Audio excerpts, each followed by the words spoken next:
गहराई पर, और सभी हमारे विद्यालय के बच्चे समुद्र की गहराई को देख रहे हैं। और ये बहुत बड़ी जो नदी है, इस नदी पे सब लोग इस पार से उस पार आएंगे और जाएंगे।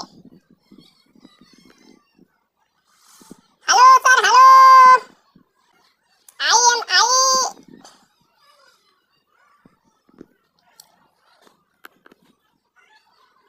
हाँ,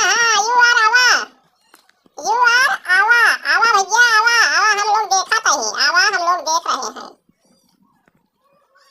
अरे सर, आप देखेंगे कि और कुछ करेंगे? हम लोग तो इस समय नदी के इस छोर पर फंस गए हैं। ये बाढ़ की पानी जो नदियों की तरह बह रहा है, नदी बन गई है, हम लोग कैसे पार होंगे? हम लोग तो बड़े समस्या में हैं। अरे समस्या कुछ नहीं है, आप लोग केवल अपने आप को गुरुजी को समर्पित कर दीजिए बस। हाँ बच्चों, आप लोग थोड़ा सावधानी से समुद्र को पार करिएगा। अब मैं नहीं जानता था कि यहाँ पर ऐसी असुविधा हो जाएगी। सारी असुविधा को देखते हुए आप लोग अपने हिसाब से नदी को पार करिए। अरे यार सर, आप तो फंसा दिए हमको यहाँ पर लाके, हम लोग घर कैसे जाएंगे? अरे भैया, फंसे वसे कुछ नहीं हो, कहीं फंसे नहीं हो। ये है पिकनिक मनाने की सजा। जब पिकनिक मनाओगे, टूर पर जाओगे बिना जाने समझे बरसात के महीने में, तो यही होगा। कब किधर से पानी बरस देगा, कब कहाँ बाढ़ आ जाएगी, कोई नहीं जानेगा। इसलिए मैं कहता हूँ कि बरसात के सीजन में ना तो पिकनिक मनाए, ना तो कहीं टूर पर जाए। ऐसी जगह न जाए कि जहाँ आपकी जिंदगी संकट में आ जाए। आप लोग ध्यान दीजिए, बरसात का महीना आ गया है, पर्वतीय क्षेत्रों पर बिल्कुल मत जाएं, और तराई क्षेत्रों पर विशेष ध्यान दें, तराई क्षेत्रों से बाहर निकल आएं। अरे सर, हम लोग तराई क्षेत्र और पठारी क्षेत्र को कैसे पहचानेंगे? ये पठारी क्षेत्र है, तराई क्षेत्र है। तो बेटा, इसीलिए तो मैं कहता था कि आप लोग पढ़ाई करो मन लगा के। भूगोल जानते हो? भूगोल, भू माने धरती, गोल माने गोलाकार, भूगोल धरती गोल है, इसलिए धरती गोल है। धरती कहाँ ऊंच है, कहाँ खाल है, कोई नहीं जानता। और जब आप लोग पढ़ाई करते हैं तो नक्शा तो देखते नहीं है। भारत का नक्शा देखिए, पूरे देश का नक्शा देखिए, उत्तर प्रदेश का नक्शा देखिए, विदेश का नक्शा देखिए, जापान का नक्शा देखिए, उस आधार पर चलिए। जब उस आधार पर चलेंगे तो आपको कोई संकट नहीं आएगा। मैं यही कहूँगा कि बरसात के महीने में, बरसात नजदीक हो तो आप लोग पिकनिक पर और टूर पर बिल्कुल न निकलें। हो सकता है कि आपकी जान जोखिम में पड़ सकती है। अरे यार मास्टर, आप लोग तो जान हमारी जोखिम में डालकर हमको ज्ञान पेल रहे हो। ऐसे ज्ञान पेलोगे तो हम लोग कैसे बाहर निकलेंगे?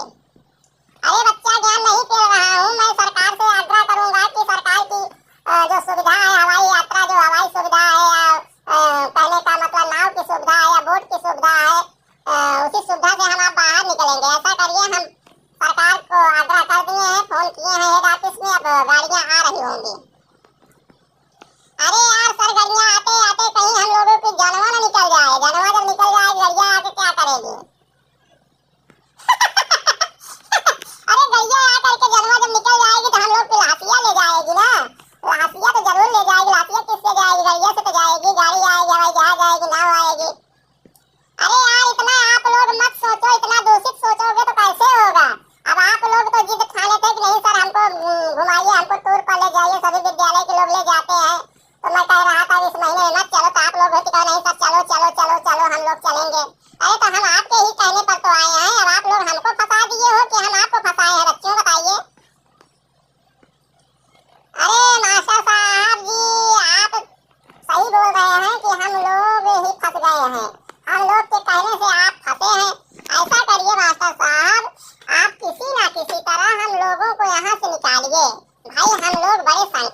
चलो चलो दिलदार चलो, चांद के तुम पार चलो, गुटीचर हैं होशियार हमारे, हमको भी उस पार किए, मेरे गुरुवर तुम हो प्यारे, मेरे गुरुवर तुम हो प्यारे, सीता के जैसे राम दुलारे, वैसे तुम हो बच्चों के प्यारे।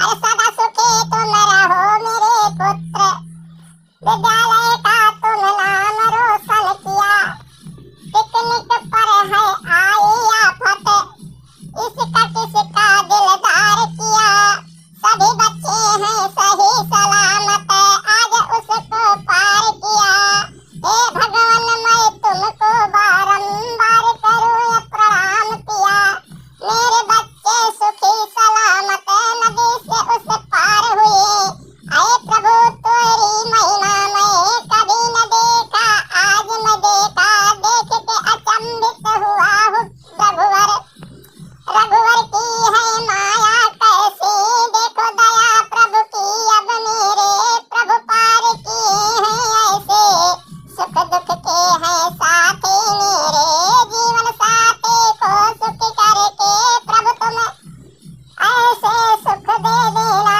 रात दिन मैं गुण को गाऊं महिमा प्रभु ऐसे तुम देना, कृपा करके हम बच्चों की तुम ऐसे ही रखवाली करना, ऐसे ही रखवाली करना,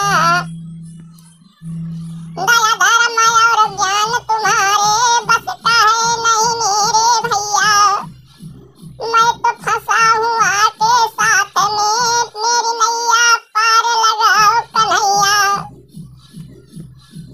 मेरे कान्हा कहाँ हो तुम, अरे मुरली अब तो बजा दो, रघुवर मेरे हो तुम स्वामी, प्राण जैसे तुम मेरी बचाए, वैसे तुम मुझे पार लगाओ, मेरे भव सागर के स्वामी, नींद के सुख देने वाले, रात दिन जग संसार को तुम रघुवर सुखी करने वाले, मेरे प्रभु तुम ध्यान धरो, अब हम बच्चों की रक्षा करके, सुखी दुख में तुम साथी बन गए हे प्रभु मेरे दीनानाथ।